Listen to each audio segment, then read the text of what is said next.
Gentlemen, welcome back to the Alpha M podcast. Today I've got an incredibly strong and good friend of mine. His name is Matt Reynolds. I first met Matt Reynolds a few years ago at the Menfluential Conference. I'm like, who is this massive man coming in and doing his thing? And you were swarmed by all of these guys that were like, oh my gosh, it's Matt Reynolds from the guy that's actually like helping them work out. And anyway, we'll get into that in a second. But Matt Reynolds, you have a podcast. You also are the CEO and founder of Barbell Logic. Barbell Logic is the largest, if I'm not mistaken, online sort of coaching and strength training sort of business or service that's out there. You also help people with custom diets, but it's a real hands-on approach. And it's something that I am absolutely fascinated by because you and I sort of have something similar in common. We fell in love with fitness and working out at a fairly young age. Matt, so welcome to the show, but I just want to start and talk a little bit about your story because it's super fascinating. Not only were you a competitive strongman, which I find absolutely mind-blowing because I would watch it on television, you were a high school teacher at one point as well, correct? Yeah, that's true. That's true. So how does this work? How do you go from teacher, strongman, to owning and operating the largest online fitness coaching program out there? Yeah. Well, first off, thanks for having me on the show. It's exciting to be able to talk to you guys. We got to hang out a few months ago back at your place, which was a blast. And yeah, so man, I was a very average athlete in high school. I usually say painfully average athlete. I love to play sports. I was super competitive. And I usually started the teams that I played on, but I knew I could always look back at the bench and say, man, there were 3 or 4 guys sitting on that bench that were better than I was. And I just worked really hard. What sports? What sports? I played, so mostly basketball, baseball, track. Never got to play football. Always wanted to play football. Graduated high school, so it's funny. I'm 250 now, and in my competitive strongman days, I was over 300 pounds. I graduated high school at 170, actually about 160. Yeah, no. And got me. Yeah, can you imagine me with not very big, and then with a full luscious head of hair, which I also no longer have. So yeah, man, I played sports. I was into them. But didn't have an outlet when I got into college, and was a fairly smart kid and did well in the standardized tests and whatnot. So really was focused in college on academics. But man, I needed that outlet for competition, and I didn't have it because I wasn't good enough to play college sports. And so I trained for maybe a year or so my freshman year of college. Like a bodybuilder for aesthetics only, but not really knowing where that was going to go. And I didn't really have a desire to step on stage and have a beauty pageant with other dudes with a pink thong bikini. Not there's anything wrong with that. I just knew it wasn't Wait, there are shows with thongs? I'm not pretty enough to do beauty pageants with other guys. And so I discovered the sport of powerlifting, and this sport where basically it encouraged you to lift as much weight as you could and also eat essentially whatever you wanted to eat. And that sounded like a lot of fun, especially for an underweight 170-pound kid at the time. And so got to be pretty decent at powerlifting. There's a lot of guys out there with strong legs and strong backs and, focused on squats and deadlifts and whatnot. In 2005, I turned my attention to strongman, mostly just sort of I was kind of tired of just doing the 3 main lifts all the time for powerlifting. And so competed in strongman, did very well my first year. Let me ask you a question, Matt. How do you even train for strongman? It's a great question. Because I see it on TV, and they're lifting the big rocks, they're pulling, trucks, they're carrying, heavy things, and they're throwing barrels over bars. How do you train for something like a strongman competition? Because, obviously you're a strong guy, but that's a different kind of strong. Yes, right? For sure. Okay. And there's a skill to that. I mean, it's really a sport. So powerlifting is a sport too, I guess, but you're just doing the same movement over and over again. So it's this sort of like repeatable pattern. With strongman, there's a skill, and there's a lot of sort of unknown in strongman. Now, today, almost any nice CrossFit gym has a ton of strongman equipment in it. So access to that kind of equipment is much more easily found in 2021. In 2005, I mean, CrossFit hadn't even broken through yet. That was 2008, 2009. And I knew that there was a professional strongman up in Kansas City. I live in Missouri, in Southwest Missouri, and I called this professional strongman, and he answered the phone, and I said, hey, here's what I'm wanting to do, and how do I get started? And he said, come up and train with me one day, and so we did. And he had all those fun implements and did the log presses and the stones and the tire flips. And so from that point forward, I started to procure equipment, make equipment, go get try to find or maybe buy a keg of beer and then not return the keg and pay the deposit, fill it up with concrete or sand. And now you got a heavy keg to throw and just started, going to the quarries and getting tires and whatnot. So competed as a strongman in 2005 as an amateur. It was the first sport I ever did that I was sort of felt naturally good at. I remember I did Kansas Strongest Man as my very first show, had not a very good day, and still won the whole show. And I was like, whoa, wait a minute. This is interesting. Maybe I'm better at this sport than any of the other things I've ever done. And so I really pushed all in 2005 into 2006. And at the time, there were only 2 new pros every year. And did the first Pro-Am show and was leading through the first 3 events. Got to what's called a Conan's wheel, where you pick up a 700-pound bar and you're basically in the crooks of your arm and have to walk this big giant circle, about a 30-foot diameter circle. I'd never done that before. I mean, imagine the footprint it takes for this giant circle. It's like and struggled on that event, ended up taking second at the contest, but went to the next contest, the only other one where we were going to have pros that year, and won Utah Strongest Man in 2006 and did pretty well. Actually, by the time I got to the last event, I only had to load 1 stone to win. So as long as I didn't zero out, then I was going to win. It was tough, man. My wife was a teacher at the time. I had just graduated from college to be a teacher. I didn't think there was any money in the fitness industry, at least in this sort of niche strength training, powerlifting, strongman side, and there really still isn't very much there. And I've been able to sort of figure out how to make that work. Another question I have is, it's pretty unhealthy, right? An unhealthy sport, would you say, or would you, because that's kind of the interesting thing about it, right? You see these men that are super strong, but it's not a healthy thing for your body, is it? No. So, I mean, it's easy for us to look at football players and say the NFL is not healthy. But those guys are making millions of dollars. So you go, well, that's, maybe the risk is worth the reward. In powerlifting and strongman, you've got a bunch of guys, especially back then, who were just trying to get as big as they possibly could. So copious amounts of food, often copious amounts of performance-enhancing drugs. A lot of strongmen, it's a low, I mean, you get a lot of guys dying in their 40s and 50s. And so it's not very healthy. It's really hard on the joints. You can imagine I need double hip replacements. And I kind of had bad hips genetically in the first place, but you put 1,000 pounds on your back on a yoke and run down the street with it.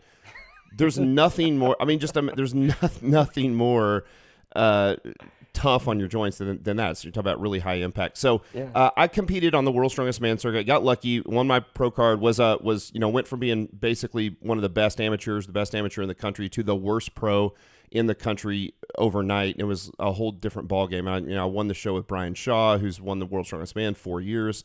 That guy's 6'7", 6'8", 460 pounds. And here I was at 6'1", and eating everything I could to be 300 pounds. I mean, it was very difficult to keep up. And so I knew I was never going to have fame in that world, but I really enjoyed training, and I really enjoyed learning about strength. And then started to, because of the lack of equipment in the area, I ended up opening a gym in 2008. And it's called Strong Gym. Ended up being the largest privately owned pure strength gym in the country, and ran it. Were you still a teacher at this point? I was. So when I opened it, I was a teacher. I went to get my master's to be a high school principal.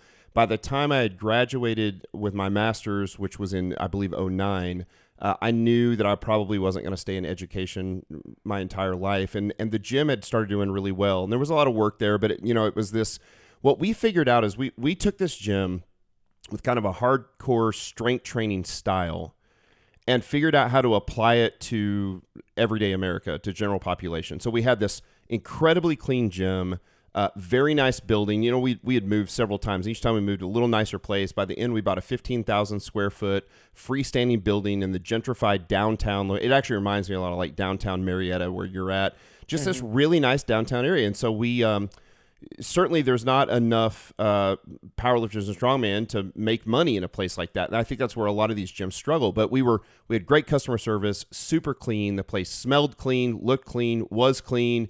And then we taught business executives and soccer moms and dads how to train like powerlifters and strongmen. And they obviously didn't train quite as heavy or quite, but for them, it felt like this sort of cool, badass thing that they were doing. And so it worked. And so that gym grew and grew. And I ended up doing well and selling it at the end of 2015. And then turning my attention wholeheartedly to online coaching. And the online coaching industry is interesting, man, because it's a multi-billion-dollar industry at this point. And even back then in 2008, and of course, way more people are doing it now. When I started doing it in 05, 06, 07, 08, and then going full-time in 16, the thing that I saw is that nobody was really coaching. So they called it online coaching, but what they were really doing is they were selling programs. They were selling templates. They were like, hey, pay me $50 for an Excel spreadsheet or a Google sheet or whatever. And I was like, well, that's not really coaching. That's programming, which is fine. But for me, I knew that I wasn't going to do a race to the bottom. I didn't want to be McDonald's in the fitness industry. I had spent a lot of time sort of building my chops as a coach, and was certainly by that point more well known as a coach than I was an athlete. I really pretty much retired from competitive lifting in about 2010, and I've done a little bit since then, just toying around, but I became mostly known as a coach. And I just wanted to bring really, really, really good service to people. And if I'm going to bring good service to people, I've got to see your workouts. And so I started that by myself in 16. I had my clients film all their workouts, film all their heavy lifts. And within 24 hours, I would always break down those videos for them. Just like, it's Monday Night Football and the commentators breaking down the X's and O's. And I did the same thing. And so that exploded in 2016. Ended up adding 35 staff members or so by the end of that year, and has just continued to grow. And so now we're a company of about 85 employees. I think we've got nearly 70 professional barbell coaches, professional coaches. And we do kind of a similar thing to what I had done at Strong Gym, which is we connect people who don't otherwise have access to a professional coach. We connect them via online to be able to do that. And so you get paired with this tremendous coach who gives you your personalized programming, not templates. You video yourself on your phone. We've got our own software, our own app. You upload it to the app. Your coach breaks down your videos within 24 hours. And it's just been awesome, man. Churn's really low. Our churn is under 2% per month. So it's crazy low. People stay. And I've just got an incredible staff. And so it's just continued to take off.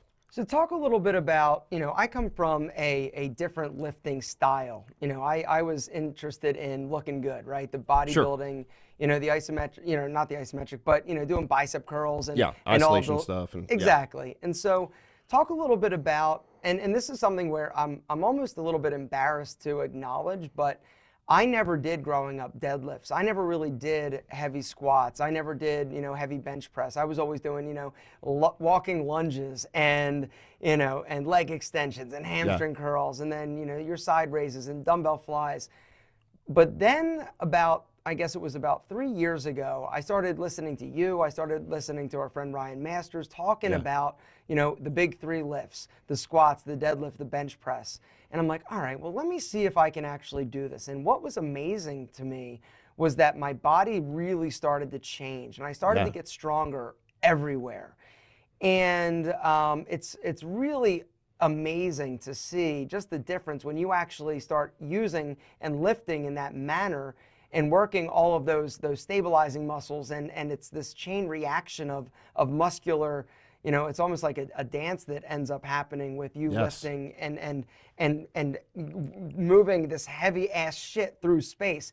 Why is that so much more effective for people than the old school, do target heart rate cardio in your target zone and then, do your bicep curls and talk a little bit through why it's so effective and how somebody like a soccer mom or, seniors are actually benefiting from these lifts as well, because that's another thing, right? You program for everybody, that's right. In terms of, somebody who is younger, somebody who's older, man, woman, there's really no limitation in terms of who you can work with. Yeah, thank you. It's a great setup there. It's exactly right. I mean, it really comes, so first off, has been over the last 5 years or so, a little bit of a paradigm shift for us that we used to be a little more strength at all costs sort of thing. That's not who we love. Strength. Strength to us is the most important thing, because if you think of all of the physical attributes, so you can have strength and you can have speed and you can have size and you can have power and you can have agility, all those sort of things. Strength is the only one that has a positive effect on all of them, including endurance. Now, if somebody is completely sedentary and they go and they do, if you've never done a heavy set of 5 or 6 or 8 squats, you don't understand how cardiovascularly intensive that is. It's very. Now, is that enough to be able to just do squats and go run a half marathon? Absolutely not. You got to have some more. But strength affects every single physical attribute in a positive way, and it's not a two-way street, right? The same thing about you take somebody who's been sedentary, you teach them how to do squats or deadlifts or presses in full range of motion, their mobility gets better, right? And so there is this sort of bro science out there that says, well, if I get too strong or I get too big, I'm going to get tight. I'm not going to be mobile, or, you get this consistently, mostly from the female crowd, but from guys as well, that say, I don't want to get that big, like as if that's an accident. You'll gain 30 pounds of muscle. Let's unpack that just for a second, Matt. That is one of the classic things that I used to hear when I was selling, fitness memberships at Bally's Health Club. A woman, well, I don't want to get too big. Or a guy, I don't want to get too big. I'm thinking to myself, I've been trying to get too big for 20 years, and I'm limited to my genetic potential. And so, is that one of the big misconceptions that a lot of people have, is that if they start lifting heavy weights, they're going to be, look like, like men in terms of women? Course. I mean, that's and it's just what I think what culture and what the media has taught to people. And the reality is this, is that it's not very easy for a guy to put on muscle. We work really hard to try to but most guys do want to put on some muscle, right? And what never happens is you don't wake up one morning, like you would never wake up one morning and be 230 and go, oh my God, how'd this happen? Right? Like that doesn't accidentally happen. No. And so as a matter of fact, and this is the other problem, is you've got, the elephant is in the room, is that you've got this dark horse PED issue, which is that those are so prevalent, and the line is getting performance-enhancing drugs, steroids, and so but the line is getting sort of fuzzy now, because most men over 40 years old will have low testosterone, and that's becoming much more the cultural norm, to get an actual prescription from your doctor to bring your test. You don't want low testosterone just as much as you don't want really, really uber super physiological levels of testosterone, right? But the point is that guys alone, with just their natural endogenous, meaning already in your body, testosterone, don't really have enough to accidentally look like a big bodybuilder. Women have zero ability to do this. They don't have the ability to put on muscle that way. Can they put on a little bit of muscle? Yeah, a little bit. But what's crazy is that women will usually use the word tone. I just want to tone up, which, by the way, from a physiological standpoint, it's not even a real thing. What they mean is, I want my muscles to be more defined. I don't really want them bigger. I want less body fat on them. Those are the things they're saying. And what our experience is that, coming back to that original question, is that the return on investment for the big lifts, the squats, the deadlifts, the heavy presses, overhead presses, and bench presses, is so much better than the isolation movements to do that very thing. So what's crazy is, guys get stronger and bigger, but not scary bigger, and not, oh my God, I look like like I'm going to step on the stage at Mr. Olympia. That's never going to happen. And women's bodies, and of course I'm painting with a broad brush here, not everybody wants to look the same, but in general, their bodies respond the way they always wanted them to respond, from the, doing 3-pound dumbbells for sets of 20. It's amazing when a woman starts to squat and deadlift. She's like, oh my God, I'm growing an ass. I'm growing, like, I'm getting muscle where I want, and my waist is getting smaller. And so it really comes back to that return on investment. The reason the ROI is better for those big lifts is because you're using more muscle mass across the board. When I do a squat, my entire body below my neck is loaded. So my legs, right, the muscles around my hips are the prime movers of that. So my hamstrings, my glutes, my quads, my adductors, the inside of my thighs, that's moving that bar. But your entire back is loaded too, because the bar's up on your back. It's not down on your legs. And with that, because we train much more muscle, there's an adaptive response to all that muscle. And so that your body has the ability of A, growing a little more muscle, and B, also producing more contractile force. It has the ability to produce more force, i.e. get stronger. But then there's a third component, which is that you're never going to get a hormonal response from a one-arm concentration curl. And there's nothing wrong with a concentration curl. It's just not hard enough. It's not stressful enough to cause an actual positive hormonal change in the body. Heavy squats will. It actually makes your body produce more testosterone. It actually makes this hormonal thing happens that makes you bigger and stronger and faster and more athletic. And so what we do is we start with those big lifts. Everybody wants to look better. I want to look better. I've lost 50, 55 pounds in the last, 6 or 7 months now. Feel a million times better. Am way healthier. But I still do, the basics of what I do are still those 4 main lifts. Now, I still do some isolation movements at the end. I still love doing some curls. I love getting my bro pump on. I feel good doing it. There's nothing wrong with that stuff. What I'm amazed about, though, is the number of guys who are 165 pounds. Of course, that's, if you're 5'2" like you are, that's 165 could be I'm pretty good. No, six. I'm just giving you a hard time. No, so depending on how tall you are, if you're underweight and you want to gain some appreciable muscle, isolation work is not the best way to do it. It's the big lifts are going to give you the best bang for your buck. And so that's why we start there. I love it. So do you guys incorporate in any of your coaching programs, do you incorporate any other exercises, or how does cardio fit into the for program? Everybody. Like talk a little bit through how you guys have adapted this idea of, okay, these are the 3 main lifts. We're going to be having you film it, but that's only one dimension of fitness, right? Correct. You've also got, you've got your cardiovascular, which you do touch on with the big lifts. I mean, you do a few, a set of deadlifts, you are out of breath and you're panting breathing. and you're wanting to sit down.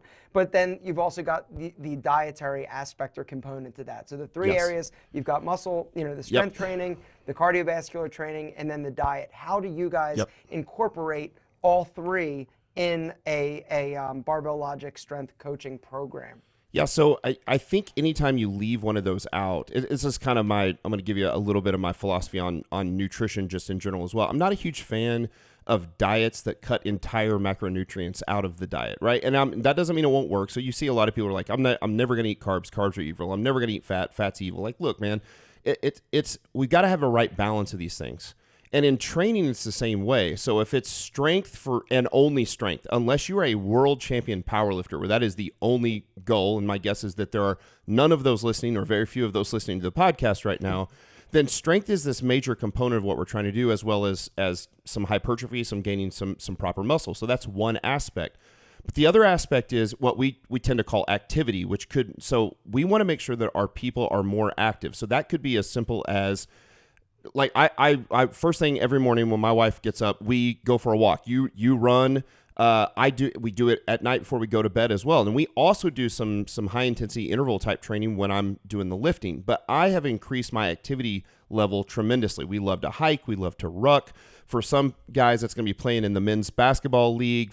It's going to be maybe doing a Spartan race or a mud run with your spouse or whatever, right? So those things are great. So we always bring those in, and we bring those in for several different reasons. The one piece is the health aspect. So, we got to be careful. I can't say that everything we do here literally makes you healthy, but if I'm middle of the bell curve, people who are focusing on actually working their heart as well, and they're getting their heart pumping all the time via some sort of cardiovascular training, it has been shown, obviously, it's a logical explanation, it's logical, kind of self-evident, that your heart is healthier, that your cardiovascular fitness is better. And so we always sort of bring that in.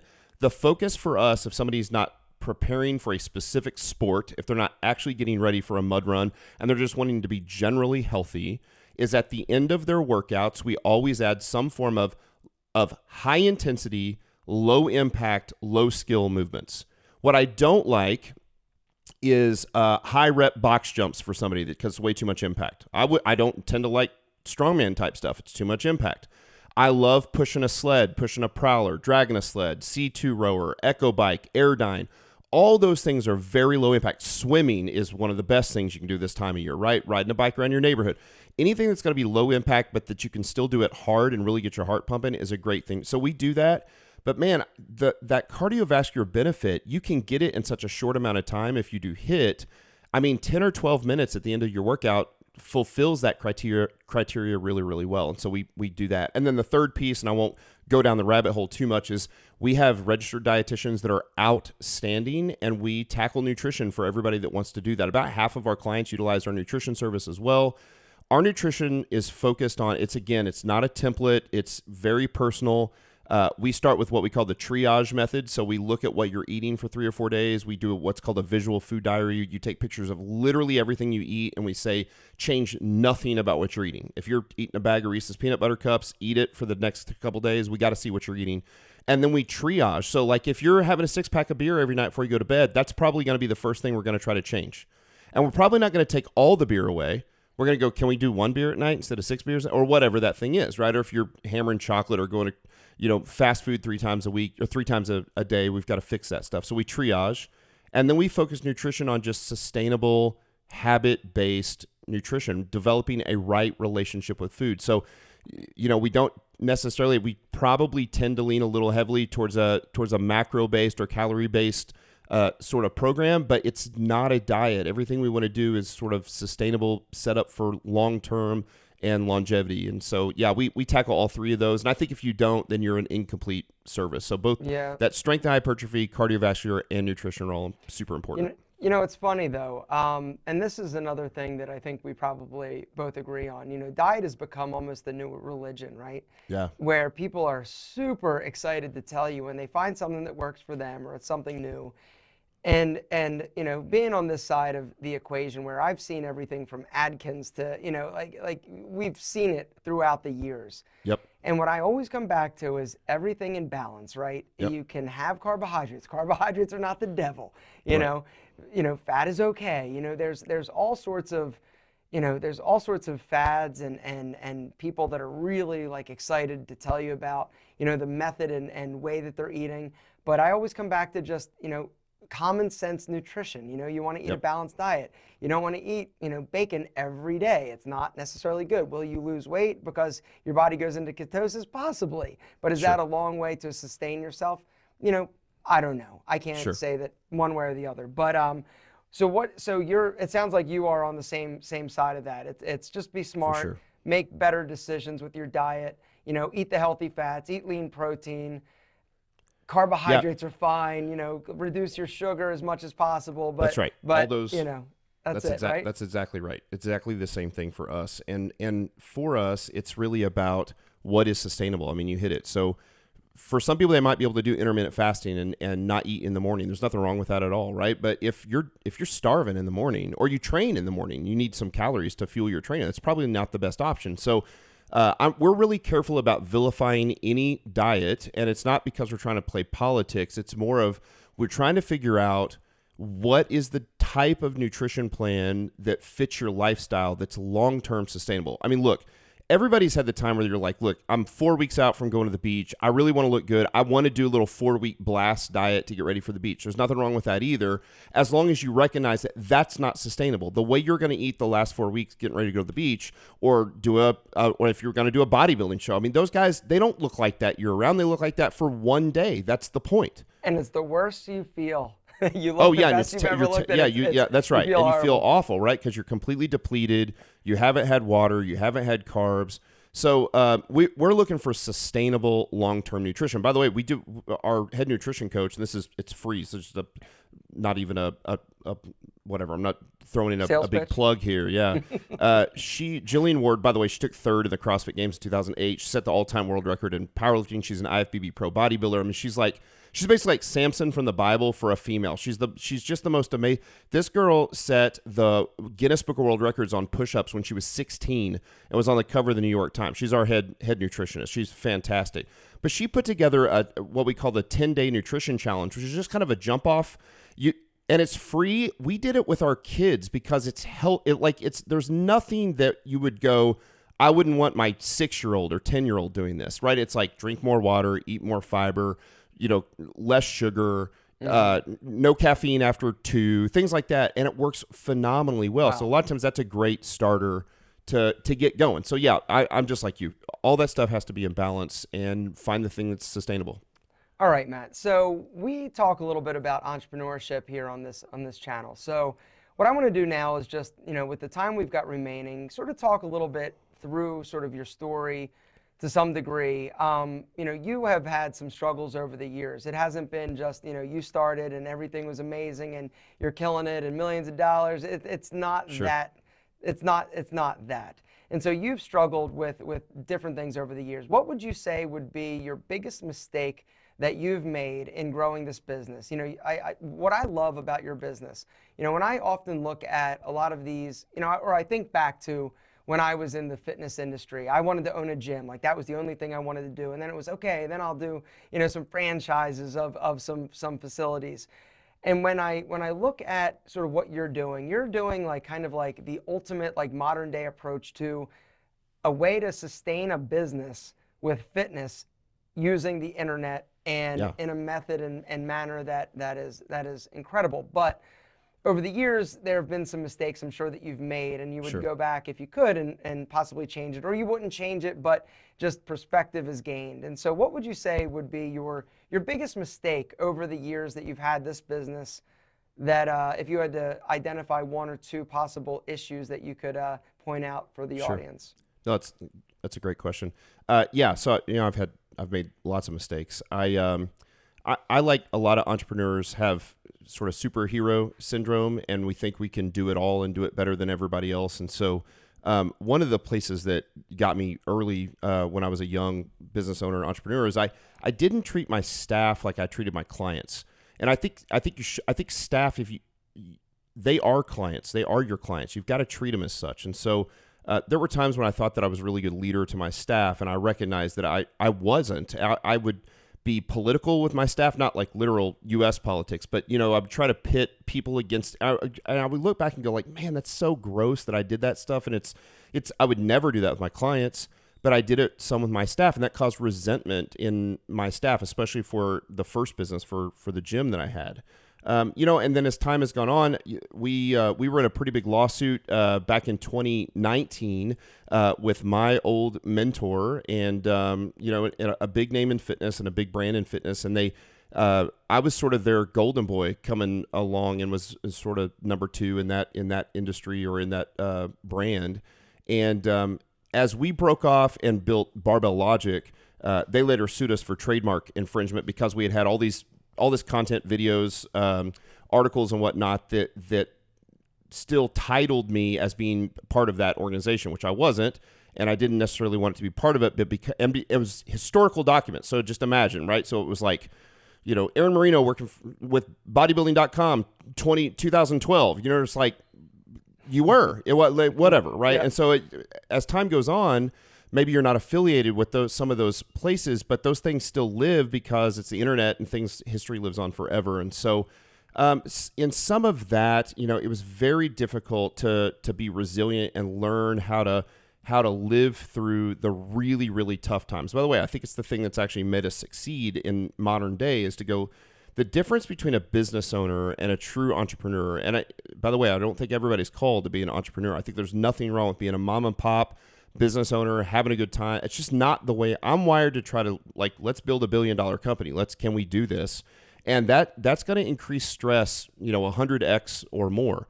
If you do it right, you don't have to work till you're 60. That's kind of part of the deal. And so I've had to learn how to be transparent with my staff, give up control, because you can have control or you can have growth, but you don't get both those. You have to recognize you've got to be able to hire really good people, and then understand that you hired them because they're better at their job than you would be at their job. I have a tremendous COO. He was an engineer for Boeing, left Boeing to come work for us. My who we call our CXO, she's our basically head of HR and customer service. She's 10 times better at that job than I would be, right? My information guy, my CTO, marketing, all that. Like, I can't do any of that stuff as well as they can. And so to be able to turn over that control is really important. And it's very difficult for people who are wired to go, I'm a perfectionist. I've got superhero mode. I can save everything. You can't. You certainly can and build a nice little business for yourself, but you're never going to grow a multi-million-dollar, 8-figure, 9-figure business. That's never going to happen. And so learning how to do that over the years has been really, really key for us. And then part of this stuff that I learned when I owned the gym is we have really clean systems in place for everything. We were hyper organized, and being hyper organized allows me. So some people that probably hearing that sounds like, oh man, I don't know if I'd want to work for that guy. What being super organized and having great systems in place and having owners of those systems that aren't me allows us to do is I no longer have to micromanage. When you don't have the systems, you have to micromanage. You're constantly on people. Like, why didn't you clean the place this well? Or why didn't you send out this customer service email this way? Well, if there's a system for those and they own them because they own that category, then it changes everything. So learning how to really give credit where credit is due with great staff is key. Like, you can't do this on your own. And that's been a big life lesson for me. Even in the midst of the lawsuit, being able to lean on the team, you can see why people that go through hardships together, whether that is a sports team, whether that is a battalion of, guys in the Army, and I'm not saying what I went through is war at all, but you can just see the commonality of people who suffer together. They draw closer together. And so learning how to find some joy even in the midst of despair has been really, really important for us. And it's allowed the great times to be that much more full of joy. And so it's just a blast, man. I love what I do. I still love to coach, but I love being a CEO of a company. I love being the founder of this, what is really a tech company. And you kind of hit the nail on the head. Really what we're trying to do, Aaron, is we're trying to redefine personal training. Personal training is broken, right? It's full of 18-year-old kids with purple polos on and Bosu balls under their arm with a name tag that says trainer. And that's not who we are. But if you're in rural America, or even if you're in a big city, getting access to a great coach is incredibly difficult. A great trainer, incredibly difficult. But here, if you've got a cell phone, you can get access to a professional coach. And I'd love it for it to be us, but there's other great outfits out there as well, great businesses out there that provide it. That's what online coaching is able to do. And so now you can train anywhere you want, anytime you want, with the equipment you have. We have American military guys stationed in sub-Saharan Africa, Afghanistan, Europe. They can all do this stuff because they have access to a great coach who might be in Dallas or, anyway, San Francisco or anywhere, but they're working with these guys that are all over the world. That's a pretty cool thing that we've been able to do. Absolutely. Was the lawsuit the hardest professional thing you've had to go through? Not even close. It's a man killer. It's a man killer. It is. And I've known you sort of through this, and I've kind of been, from a distance watching and having the opportunity to talk to you. I mean, I can only imagine, even today, it being behind you, you probably suffer emotionally, almost a bit of PTSD, right? Because it was such an emotionally brutal fucking thing that you have to go through that, I don't know that you'll ever get over it. Probably not. You'll probably, obviously you manage it in success, that's incredible, but it's still in the back of your head. And I think that's just something that is amazing to see, that you overcame it and that you sort of weathered the storm and got through it. Not that it was easy, obviously, Sure. but it's what makes you stronger. And I mean, I don't know if you'd take it back or if there was a way, if you could go back in time, you had I wouldn't to go change through it. Yeah, and we're better. After being on the other side, you go, gosh, we're so much better than we were having now gone through that.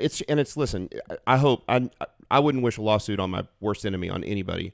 The reality is this. It won't be the last lawsuit I go through, probably. When you own big businesses like this, you go through lawsuits. It's part of the deal.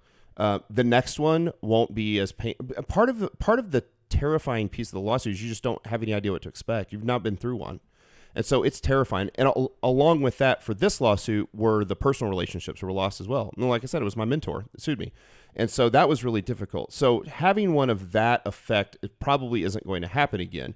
But even for everybody listening in your everyday life, every time you have to have an awkward conversation, nobody likes to have awkward conversations, right? But you have that awkward conversation, the next one's a little easier.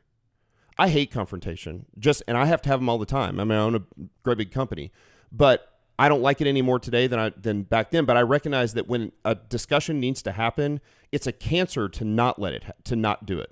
And so now you can take those things head on. You can figure out how to treat people like a person. You can give them dignity in the midst of those hard conversations, those crucial conversations.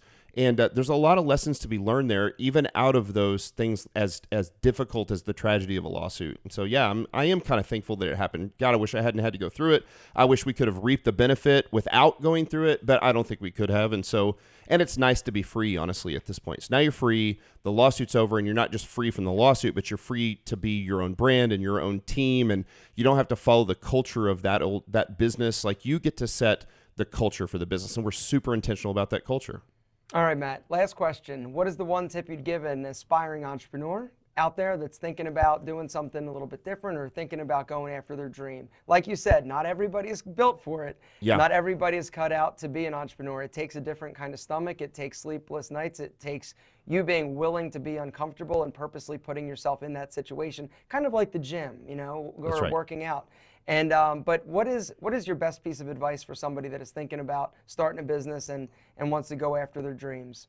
Yeah, that's a great question. Well, the first part is this: you really got to be smart, and there's nothing that you can do about that, right? So there's this piece where you've got to be intelligent, and listen, you just got to have some self-awareness there to know if you are, right? If your IQ is 85, this is not going to work, and that's okay. I mean, look, that's a harsh answer, right?